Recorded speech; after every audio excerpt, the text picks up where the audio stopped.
ये आया है लिंक रिएक्शन से ना, तो उसके थ्रू लिंक रिएक्शन के थ्रू क्या किया गया, पायरुवेट का कन्वर्जन कर लिया गया, पायरुवेट का कन्वर्जन कर लिया गया through the link reaction acetyl coenzyme A. कौन आ गए, एसिटिल कोएंजाइम ए। अब इसके बाद एसिटिल कोएंजाइम जब आएंगे तो माइटोकार्डियम प्रेजेंट होगा कौन, ऑक्सैलो एसिटिक एसिड। कौन प्रेजेंट होगा, ऑक्सैलो एसिटिक एसिड OAA।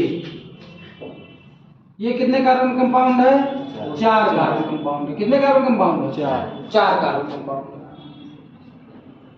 अब बाइंड कर लेगा, एसोसिएट हो जाएगा किसके साथ, एसिटिल कोएंजाइम ए के साथ, और ये बनाएगा स्टेबल प्रोडक्ट क्या, सिट्रेट। क्या बनाएगा, सिट्रेट का फॉर्मेशन करेगा।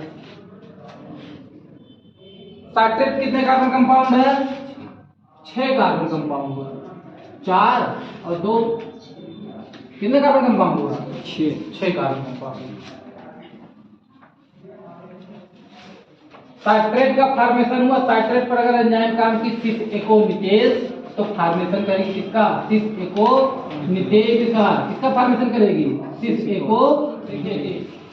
एसिटिल कोएंजाइम में बाइंड की ऑक्सैलो एसिटिक एसिड के साथ। अब कौन करवाएगा, सिट्रेट सिंथेटेज। सिट्रेट सिंथेटेज जो होगा वो फॉर्मेशन कराएगा सिट्रेट का, और सिट्रेट पर एंजाइम काम करेगी कौन, सिस एकोनिटेज विद Fe ग्रुप, और इसको कन्वर्ट, सिट्रेट को कन्वर्ट करा देगी सिस एकोनिटेज में। सिस एकोनिटेज पर सिस एकोनिटेज का हाइड्रोक्सिलेशन करा देगा वापस से, तो ये तुरंत ही कन्वर्ट हो जाएगा क्या, अनस्टेबल प्रोडक्ट होता है जी, तो कन्वर्ट हो जाएगा किसमें, आइसोसिट्रेट। किसमें कन्वर्ट हो जाएगा, आइसोसिट्रेट। आइसोसिट्रेट का जैसे फॉर्मेशन होगा उसके ऊपर एंजाइम काम करेगी आइसोसिट्रेट डिहाइड्रोजिनेज। अब डिहाइड्रोजिनेज जहां जहां पे आता है तो आपको पता है क्या होता है, रिडक्शन होता है। Yes sir, glycerol 3 phosphate dehydrogenase आया था। Yes sir, NADH। किसका फॉर्मेशन हुआ था, NADH।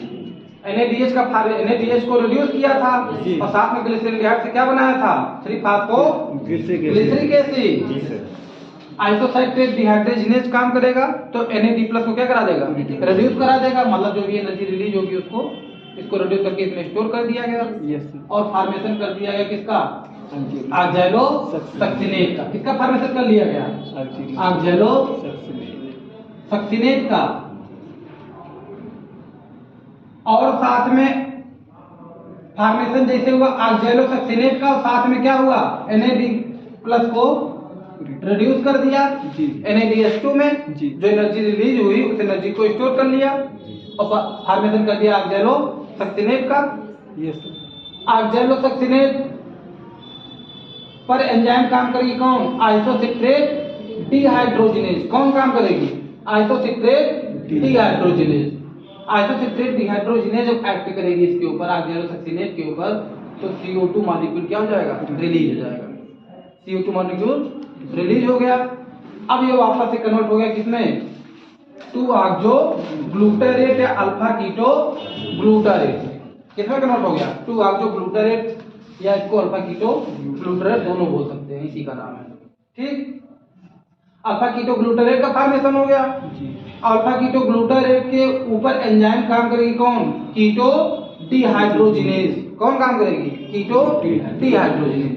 कीटो डिहाइड्रोजिनेज एक्ट करेगी विद किसके साथ, कोएंजाइम ए के साथ। यस सर, सल्फर जी रिड्यूस फॉर्म में रहेगा कोएंजाइम ए के साथ, और इसमें से जो एनर्जी रिलीज होगी वो NAD+ को रिड्यूस कर देगी, NADH2 का फॉर्मेशन करेगी, और एक CO2 मॉलिक्यूल रिलीज हो जाएगा। CO2 मॉलिक्यूल रिलीज हो जाएगा तो फॉर्मेशन हो जाएगा किसका, सक्सिनिल कोएंजाइम ए का। किसका फॉर्मेशन हो जाएगा, सक्सिनिल कोएंजाइम ए का। अब यहाँ पे ध्यान देने वाली बात ये है ना कि 6 कार्बन कंपाउंड था जी, 6 कार्बन कंपाउंड था, 6 कार्बन कंपाउंड था। कितना कार्बन कंपाउंड बचा, 5 जी, और वापस से एक CO2 रिलीज हो गया। कितने कार्बन कंपाउंड बचा, 4।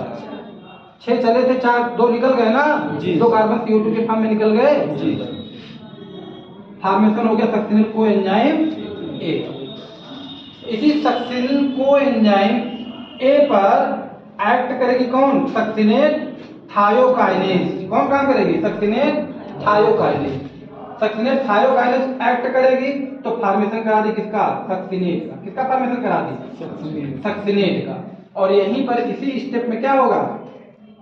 जो एनर्जी रिलीज होगी सक्सिनेट को एंजाइम ऐसे सक्सिनेट के बनने में, जो प्रोसेस में जो एनर्जी रिलीज होगी उसको क्या किया जाएगा?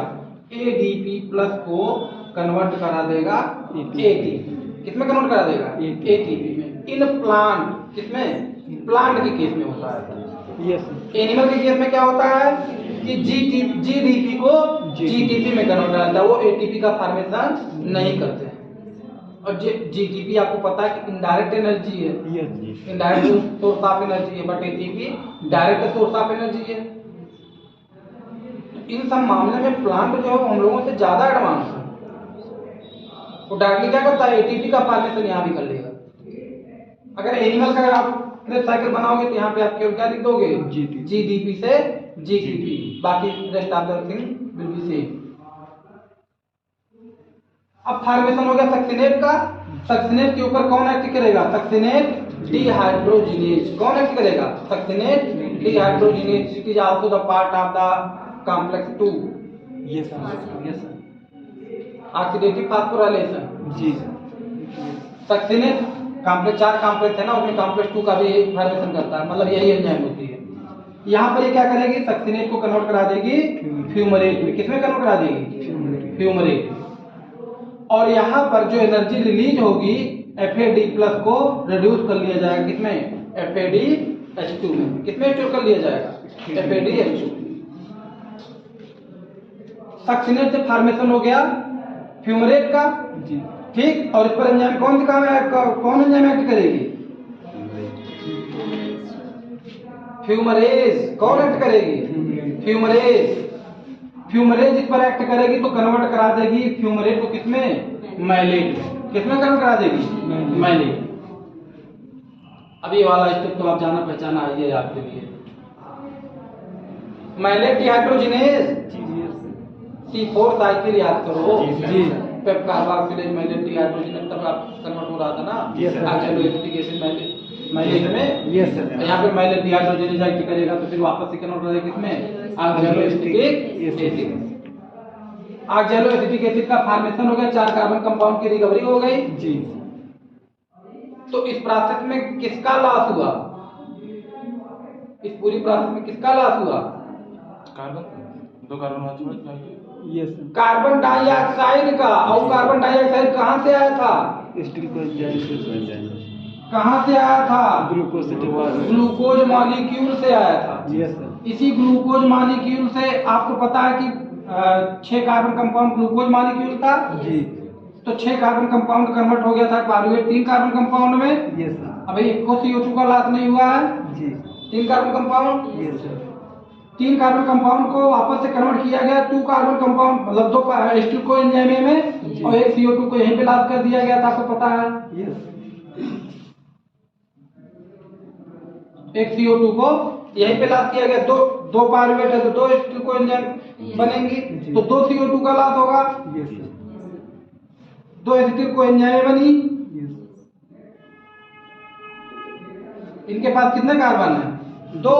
Yes sir. 2 कार्बन के 4 कार्बन है तो एक बार की साइकिल में आप देख रहे हो ना, एक CO2 यस सर। और दूसरी CO2 रिलीज हो रही है।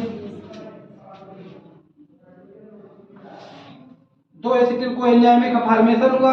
अब इसके बाद फिर क्या होगा? 4 CO2 का लॉस हो जाएगा। क्या होगा? 4 CO2 का लॉस हुआ। अब देख रहे हो कंप्लीट ऑक्सीडेशन हो गया किसका? ग्लूकोज। हाँ, ये हो गई अपडेट क्या? Krebs cycle. क्या अपडेट हो गई? Krebs cycle. ये जो फॉर्मेशन हुआ अब ग्लूकोज 6 कार्बन से तो कंप्लीट ऑक्सीडेशन केवल किसका हुआ है? ग्लूकोज का हुआ है। ऑक्सैलोएसिटिक एसिड इनके साथ में एसिटिल कोएंजाइम के साथ में आए तो थे, सिट्रेट बना रहे थे, लेकिन बाद में क्या किए? आपस में वापस से अपना रिकवरी हो गया ऑक्सैलोएसिटिक एसिड का और जो कार्बन कंपाउंड प्रेजेंट थे, 2 कार्बन स्टील कोएंजाइम ए में वो क्या हो गए, रिलीज कर दिए। तो एक ग्लूकोज से 2 पायरुवेट, 2 पायरुवेट से 2 स्टील कोएंजाइम है, तो 2 कार्बन का लॉस यहीं पे हो जाएगा। अरे फर्स्ट स्टेप में जो कार्बोक्सिलेज लिखते हो जी पायरुवेट कार्बोक्सिलेज जी स्टील कोएंजाइम में लिंक रिएक्शन बन रही थी, तो CO2 वहां पे लॉस कर रही थी एक पायरुवेट पे, तो 2 पायरुवेट है ना, 2 CO2 वहां पे लॉस हो गई जी और 2 एसिटिल कोएंजाइम मॉलिक्यूल बने, तो 4 कार्बन बचा था, तो 2 कार्बन के 2 कंपाउंड बचे और 2 CO2 का देख रहे बार में लॉस हो रहा है, तो 2 बार आप होगी ना। जी जी 2 एसिटिल कोएंजाइम में है, तो टोटल CO2 का कितना लॉस होगा, 4 CO2 का लॉस होगा। आक्जेलो एसिटिक एसिड बाद में फिर से क्या हो जाएगी, रिकवरी हो जाएगी। नेक्स्ट एसिटिल कोएंजाइम में जब आएगा तो उसके साथ में आक्जेलो एसिटिक एसिड क्या करेगा, रिएक्ट करेगा, फिर से फॉर्मेशन करेगा सिट्रेट का। तो ये क्या होता है, अब आप इसको देख रहे हो ना कि सबस्ट्रेट लेवल फास्फोराइलेशन एक ग्लाइकोलिसिस में हो रहा है। जी जी सबस्ट्रेट लेवल फास्फोराइलेशन यहाँ पे हो रहा है सक्सिन कोएंजाइम में से जो सक्सिनेट बन रहा है जी और कंप्लीट ऑक्सीडेशन हो गया ग्लूकोज का। कंप्लीट ऑक्सीडेशन मतलब पूरी तरीके से तोड़ दिया गया ग्लूकोज। तो हम लोग फार्मूला यही तो लिखते हैं, C6H12O6 plus O2 gives out, क्या लिखते हो, H2O plus CO2 plus 686 kilo calorie energy. Net gain आपको क्या होगा, इसमें देखिए क्या क्या अपडेट होता है।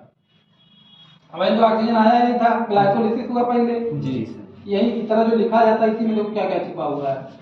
ग्लाइकोलिसिस पहले होगा, यस सर पायरुवेट का फॉर्मेशन होगा, जी सर क्रेब साइकिल में जाएंगे, जी CO2 का फॉर्मेशन होगा, मतलब ग्लूकोज का कंप्लीटली ब्रेक डाउन कर दिया गया और उसके बाद ऑक्सीडेटिव फास्फोराइलेशन होगा तो वाटर का फॉर्मेशन होगा और तब जाकर के आपको नेट एनर्जी मिलेगी।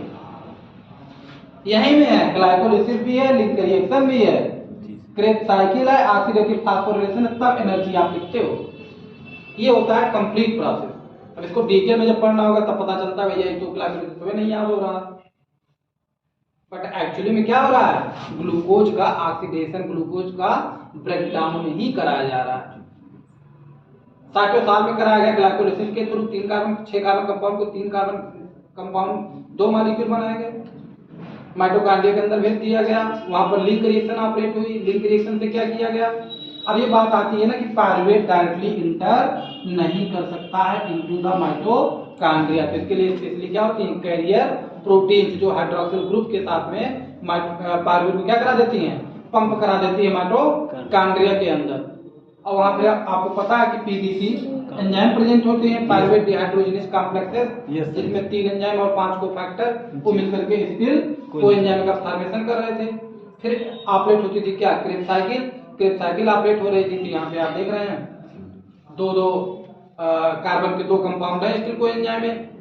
भाई कोएंजाइमो आज जो COSH वहां से रिलीज हो रहा है ना, सक्सिनिल कोएंजाइम में सक्सिनेट का फॉर्मेशन हुआ जी, कोएंजाइम में रिलीज हो गया कि नहीं हो गया, यस सर बोलो जी जी सर। जो कोएंजाइम यहाँ पर ऐड किया गया था वो कोएंजाइमो निकाल लिया गया जी, अब वापस से इसको यूज किया जाएगा जब नेक्स्ट पायरुवेट को एसिटिल कोएंजाइम में कन्वर्ट कराना होगा। यस सर ठीक, तो अब इसके बाद फिर आप देख रहे हैं CO2 के फॉर्म में रिलीज होगा, 2 एसिटिल कोएंजाइम में 4 CO2 मॉलिक्यूल। अब कंप्लीट देखो 4 कार्बन का लॉस हुआ, 2 कार्बन 6 कार्बन और ग्लूकोज कितने कार्बन कंपाउंड है, 6 कार्बन कंपाउंड है। अब कंप्लीट ग्लूकोज का ऑक्सीडेशन हो गया, ग्लूकोज का ऑक्सीडेशन हो गया। अब पूछो कि भैया सेल को मिला क्या, तो सेल को क्या मिला है, सेल को क्या मिला है, अभी NADH अभी एनर्जी मिल गई नहीं सर, NADH मेन स्टेप तो भी ऑक्सीडेटिव फास्फोराइलेशन। क्या होगा, ऑक्सीडेटिव फास्फोराइलेशन। आपको नेट गेन ATP का कितना होता है, 30 से 32 net energy released, net energy released during complete oxidation of complete oxidation of glucose. सबसे पहला स्टेप कौन सा आता है? ग्लाइको, कौन सा आएगा? ग्लाइकोलिसिस का आएगा जी। तो ग्लाइकोलिसिस में आपको पता है कि कितने एटीपी का गेन होता है? 4 एटीपी टोटल लगते हैं। Yes sir. टोटल मतलब 4 एटीपी आपको मिलती हैं। Yes sir. ठीक, 2-2 एटीपी वहां पे बनेंगी। Yes sir. 4 एटीपी रिलीज होंगी। कौन से स्टेप पे बन रही थी? एटीपी का फॉर्मेशन कौन कौन से स्टेप पे हो रहा था? पायरुवेट काइनेज और ग्लिसरेट काइनेज। पायरुवेट काइनेज और ग्लिसरेट काइनेज जहां पे एक्ट कर रही एंजाइम। Yes sir. कौन सा सब पायरुवेट काइनेज पे कौन सा सबस्ट्रेट काम करेगा? फास्फोइनॉल पायरुवेट। जी सर। अरे वहां से Yes, फास्फेट sir. रिलीज हो रहा था जी। अब पायरुवेट काइनेज में 1,3 पीजीए से 3 पीजीए। 1,3 बाई पीजीए था ना? Yes sir. अरे भाई शुरुए में जी। 1,3 बाई पीजीए था, बी पीजीए। Yes sir. यहाँ पर आपको एक नंबर से फास्फेट को रिमूव करा के 3 पीजीए था ना? जी सर। 3 पीजीए का फॉर्मेशन हुआ था। जी। तो जो 1 नंबर कार्बन से फास्फेट जो रिमूव हुआ तो वही एटीपी से एटीपी बना लिया गया था। जी सर। तो 2 मॉलिक्यूल बनेंगे 3-3 कार्बन के ना, 2 एटीपी यहाँ मिल गई यस सर। और 2 एटीपी आपको वहां पे मिल जाएंगी। Yes sir. फास्फोइनॉल पायरुवेट से पायरुवेट जब बनेंगे जी सर। तो टोटल 4 एटीपी मिली जी और 2 एटीपी लेकिन यूटिलाइज हो गई थी पहले ही। Yes sir. कहाँ पे 2 एटीपी यूटिलाइज हो गई थी? पीएफके और पीएफके और हेक्सोकाइनेज। यस हेक्सोकाइनेज पहले स्टेप पे एक एटीपी लग गई थी और जी। पीएफके भी एटीपी डिपेंडेंट पीएफके है ये। Yes sir. तो ये भी एक एटीपी इनको भी चाहिए होगा एक्ट करने के लिए। तो टोटल 4 एटीपी तो प्रोड्यूस है लेकिन 2 एटीपी वहीं यूटिलाइज कर लिए।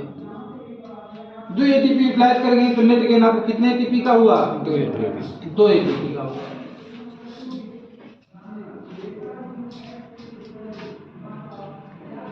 लिंक रिएक्शन में आ जाओ। लिंक रिएक्शन में कितने एटीपी का गेन होता है? इनके नहीं 2 एनएडीएच। सर 2 एनएडी मिलते 5। कितने एटीपी का नेट गेन होता है? 0 जीरो। कितने एटीपी का गेन होगा? 0। डायरेक्ट फॉर्म में। Yes sir. डायरेक्ट फॉर्म में एटीपी का कोई फॉर्मेशन नहीं होता है। जी। आ जाओ क्रेब्स साइकिल में। आ जाओ क्रेब्स साइकिल में। क्रेब्स साइकिल में आपको कितना एटीपी मिलेगा? 2 2 2 एटीपी। भैया 2 स्टील को एंजाइम है ना? Yes sir. ये साइकिल 2 बार ऑपरेट होगी जी सर। तो कितना मिलेगा आपको? 2 एटीपी। 2 एटीपी मिलेगा। जी। तो होल प्रोसेस में ग्लूकोज के ऑक्सीडेशन में डायरेक्ट एटीपी कितनी मिलती है आपको? 4। 4 एटीपी मिलती है। एनिमल होगा तो 2 जीटीपी और 2 ATP। एटीपी। प्लांट में कितना होगा? 4 एटीपी। जी। अब लिखते हैं 32 और 36 एटीपी कहाँ गए? बाकी की एटीपी आएगी जो ऑक्सीडाइज फॉर्म में थे एनर्जी प्लस यस सर। उनको रिड्यूस किया गया जी। तो उसमें एनर्जी को क्या कर लिया गया? स्टोर। स्टोर कर लिया गया। इसी NADH का ही यूटिलाइजेशन किया जाता है ड्यूरिंग ऑक्सीडेटिव फास्फोराइलेशन। इसीलिए तो क्या बोलते हैं? ऑक्सीजन इन्वॉल्व होता है जी जी। और फास्फोराइलेशन होता है क्या? ADP से ATP बनती है। Yes sir. और कौन यूटिलाइज होता है? NADH यूटिलाइज होता है। ऐसे अनजान बन रहा है जिसे कुछ पता ही नहीं है और पूरा चारों कॉम्प्लेक्स एक साथ में पढ़ा दिया गया है। जी। Electron transport chain in biochemistry, उससे बेहतर क्लास और नहीं हो सकती। सर पूरे ग्लाइकोलाइसिस में सिर्फ 2 एटीपी का नेट गेन होता है। नेट गेन कितने एटीपी का होगा? मात्र 2 एटीपी का। सर जो 2 NADH था, एक NADH 2.5 एटीपी। अरे अभी तो डायरेक्ट एटीपी मिला है। डायरेक्ट एटीपी मिला है। हम नेट गेन कर रहे हैं किसका? डायरेक्ट एटीपी का। जी। अभी उसी पर तो आ रहे हैं। अब फॉर्मेशन हुआ था किसका? NADH का। किसका फॉर्मेशन हुआ था? NADH का। NADH का जो फॉर्मेशन हुआ है यही NADH क्या करेगा? इसी का ऑक्सीडेटिव फास्फोराइलेशन चलेगा इलेक्ट्रॉन ट्रांसपोर्ट चेन में और तब उस NADH को कन्वर्ट किया जाएगा ATP में। इस प्रोसेस को क्या बोला जाता है? Oxidative phosphorylation. अब अगर हम NADH के रेफरेंस से बात करेंगे तो ग्लाइकोलाइसिस में आपको कितने NADH मिलते हैं? 2। कितने NADH मिलेंगे? दो एक ही ग्लिसरॉल गैस 3 फास्फेट डिहाइड्रोजनेज काम कर रही थी ना, जी तो 3 कार्बन के कंपाउंड है तो 2 बार एक्ट करेगी। Yes sir. तो कितना नेट गेन होगा? 2 2 NADH का ना, जी कितना होगा? 2 NADH 2 NADH का होगा। जी सर। यही लिंक रिएक्शन में आप देखिए तो कितने NADH मिल रहे थे आपको? 2 ATP एक को नहीं मिल रही, लेकिन 2 NADH मिल रहे थे। कहाँ पे मिल रहे थे? Link reaction dihydrolipoamide dehydrogenase. Last वाला याद करो, FADH2 ऑक्सीडाइज के रिड्यूस होकर FAD प्लस रिड्यूस होकर के FADH2, फिर अपना इलेक्ट्रॉन दे रहा था NAD प्लस को, तो NADH2 लास्ट में रिड्यूस हो रहा था एक बार में। तो 2 पाइरुवेट थे, 2 एसिड को में बना था, तो 2 बार NADH2 का फॉर्मेशन होगा। तो 2 NADH2 वहां से मिल गया आपको। कहां से? लिंक रिएक्शन में से। अब इसके बाद आपका क्रेब्स साइकिल में से कितने NADH मिलेंगे आपको? 6 NADH। कहां कहां पे हैं? एक NADH, यस सर। ऊपर ऊपर एक NADH जी सर। और माइलेट यहाँ सर जी। कितने NADH2 मिलेंगे आपको? 3 दोबारा 3 NADH2। एक तो साथ 2 एसिटिल कोएंजाइम है तो कितने NADH2 मिलेंगे? 6 NADH। क्रेब्स साइकिल से 6 NADH। 6 NADH2 कितने मिलेंगे? 6 NADH2। इसको क्लियर बनाते हैं। ठीक 6 NADH2 का फॉर्मेशन हुआ। जी। इसके बाद आप देखिए तो एक FAD प्लस को रिड्यूस किया गया था FADH2 में, तो कितना मिलेगा? 2 FADH2 मिलेगा ना जी अरे भाई 2 बार ऑपरेट होगी, 2 एसिड कोई नहीं बनी है जी तो 2 FADH2 का भी फॉर्मेशन हो गया। जी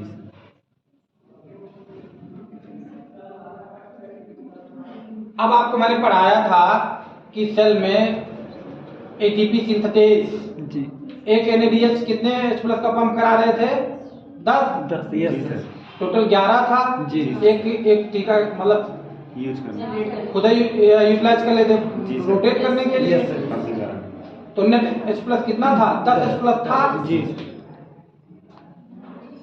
तो एक बार पंप करेगा 4 H+ को जी। और एक ADP को ATP में कन्वर्ट करा देगा। कौन? ATP synthetase. Yes sir. Total कितना NADH2 मिला है आपको? कंप्लीट ऑक्सीडेशन ऑफ ग्लूकोज से 2 NADH। Yes sir. 2 2 4 4 6 10 NADH2 मिला। Yes sir. तीनों का मिला करके glycolysis, Krebs cycle and link reaction. इसी NADH2 का क्या किया जाएगा? Oxidative phosphorylation. क्या किया जाएगा? Oxidative phosphorylation. और तब जाकर के आपको कन्वर्ट किया जाएगा NADH2 को ATP में। जी सर। कैसे करता है? तो आपको पता है कि क्या करता है? NADH2 का जो इलेक्ट्रोकेमिकल ग्रेडियंट डिसबैलेंस होता है जी। तो क्या करेगा? H+ को पंप कराएगा। कहां पे पंप करा रहा था? Intermembrane intermembrane space. स्पेस में। माइटोकॉन्ड्रिया इंटरमेम्ब्रेन स्पेस में H+ को पंप कराया गया। जी। कौन कराएंगे? चारों कॉम्प्लेक्स मिलकर के कराएंगे। जी। और लास्ट में क्या करेंगे? ऑक्सीजन को, लास्ट एक्सेप्टर इलेक्ट्रॉन कौन होता है? Oxygen. Oxygen converted into water. जी। सब आप लिखते हो ना, ग्लूकोज वाले में वाटर रिलीज हो रहा है। Yes sir. तो ऑक्सीजन लास्ट एक्सेप्टर होता है यस सर। कॉम्प्लेक्स 5 के पास। जी। कॉम्प्लेक्स 5 वाला उसी ऑक्सीजन को बोला गया। Yes sir. कॉम्प्लेक्स 5 से ऑक्सीजन क्या हुआ? वाटर का फॉर्मेशन हो गया। जी। इतना आसान नहीं जितना आप समझ रहे हो, लेकिन मैं पढ़ा चुका हूं इसलिए मैं नहीं जा रहा हूं ज्यादा डिटेल में।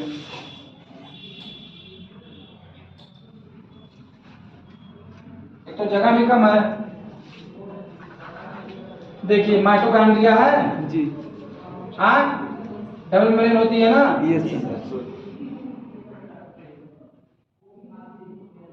ये हो गई आपका। अब यहाँ पे क्रेब्स साइकिल ऑपरेट हुई। Yes sir. NADH2 का फॉर्मेशन हुआ। ये चारों कॉम्प्लेक्स लगे हुए हैं इनर मेम्ब्रेन पे। कॉम्प्लेक्स 1, कॉम्प्लेक्स 2, कॉम्प्लेक्स 3, कॉम्प्लेक्स 4 और कॉम्प्लेक्स 5 नहीं, मतलब कॉम्प्लेक्स 5 होती है ऑक्सीजन को। Yes sir. अब ये क्या होते हैं? आपस में एक चेन के फॉर्म में लगे होते हैं। और क्या होते हैं? इलेक्ट्रॉन के कैरियर होते हैं। इसी कॉम्प्लेक्स वन को कौन सी एंजाइम बोला गया था? सर वो कौन सी एंजाइम काम कर रही थी यहाँ पर? NAD dehydrogenase. Sir NADH dehydrogenase. Yes sir. और ये क्या कर रहा था? NAD यूज कर। 4H+ को पंप करके इलेक्ट्रॉन ट्रांसफर कर दे रहा था 2 को पास। Yes sir. तो 2 तो आपको पता है कि पंप कर नहीं सकते, कंप्लीटली मेम्ब्रेन के साथ बाउंड नहीं होते हैं, जी। इसलिए इलेक्ट्रॉन क्या करेंगे? तीसरे 3 को दे देंगे। जी। 3 भी इसी एनर्जी को यूटिलाइज करेगा और क्या करेगा? 4H+ को ये भी पंप करा देगा जी। और उसके बाद अपना इलेक्ट्रॉन 2H+ को ये भी पंप करा देगा। Yes sir. कॉम्प्लेक्स थर्ड कितने करता है? 2H+ का। तो ये क्या करेगा?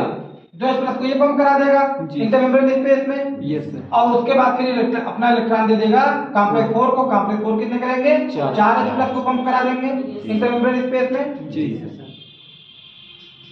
और उसके बाद फिर लास्ट में क्या होगा? Oxygen will converted into water. किसमें कन्वर्ट होगी? ये अंदर होती है। जी। किसमें कन्वर्ट हो जाएगी? वाटर। वाटर। अब NaDH का यूज किया गया था, ये किसकी एनर्जी से रिलीज, किसकी एनर्जी से H+ को पंप किया गया है? जो NaDH converted into NAD+। NaDH converted into NAD+। उसमें से जो एनर्जी रिलीज हुई उसी से क्या कर लिया गया?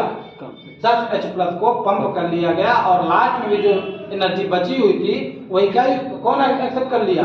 ऑक्सीजन। तो ऑक्सीजन बना दिया वाटर। जैसे होता है लास्ट में आदमी खड़ा रहता कहता जो बचा हो हमको दे दो, तो जो एनर्जी बाकी बची हुई है NaDH2 क्या करेगी? वाटर का फॉर्मेशन करा देगी।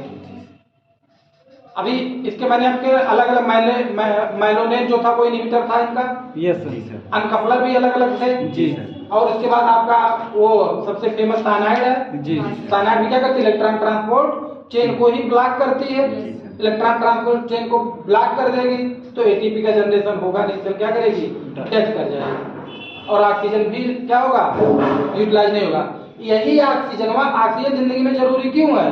क्योंकि यही ऑक्सीजन वाटर को बदलने के लिए जरूरी है। आखिरी एक्सेप्टर है। ऑक्सीजन को नहीं लोगे तो वाटर का फॉर्मेशन नहीं होगा, जिंदगी चल नहीं पाएगी। सांस लेना क्यों जरूरी होता है? क्योंकि यही ऑक्सीडेटिव फास्फोरिलेशन में ऑक्सीजन जो होता है वही लास्ट एक्सेप्टर होता है इलेक्ट्रॉन का, जो वाटर का फॉर्मेशन करता है। इसीलिए हम बार बार ऑक्सीजन को इनहेल करते रहते हैं। किस लिए इनहेल करते हैं?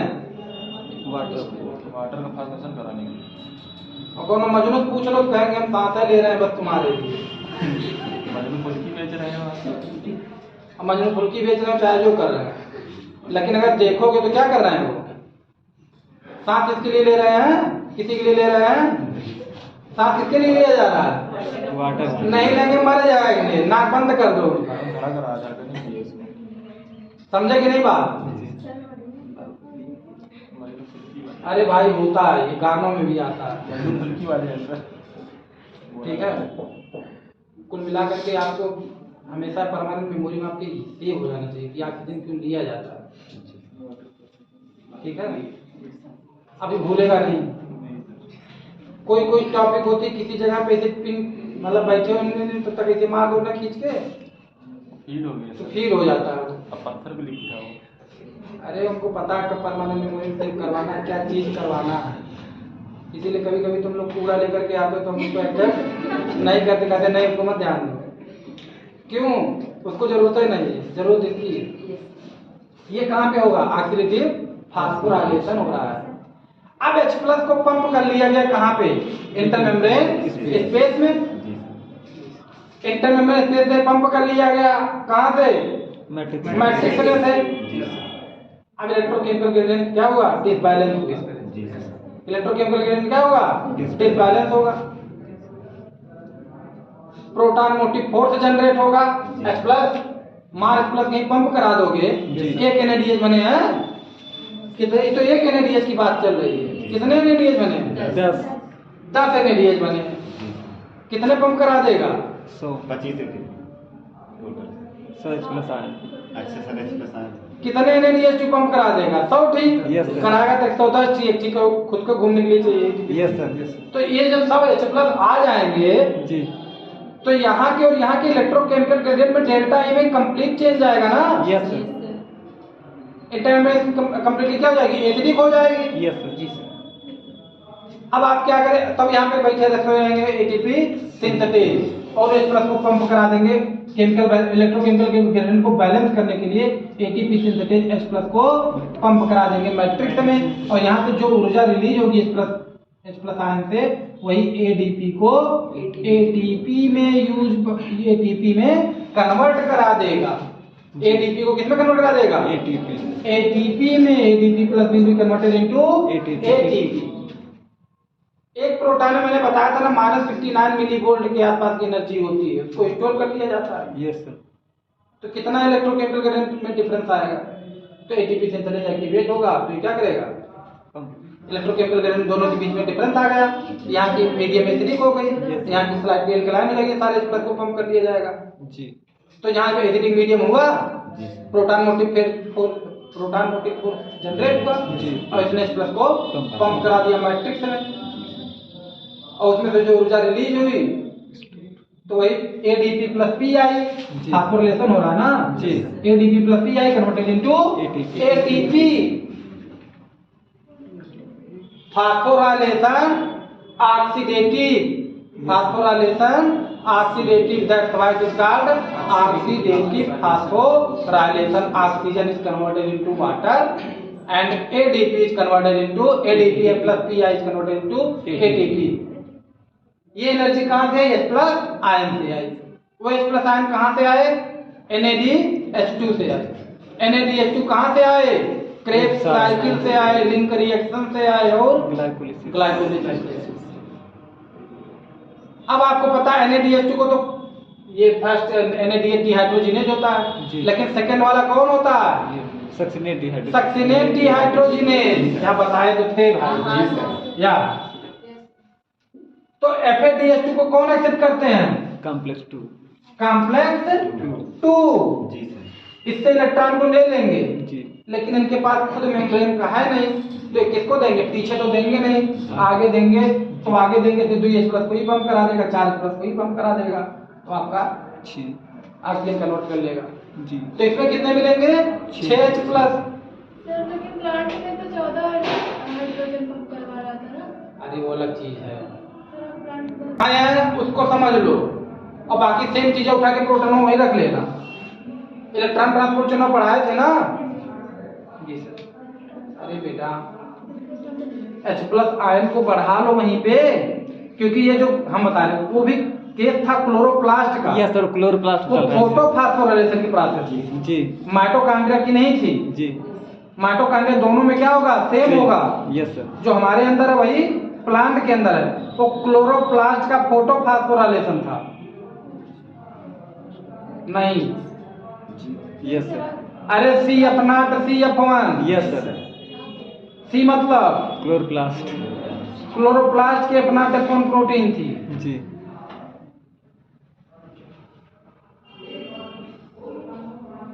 नहीं नहीं सर साइड नहीं है।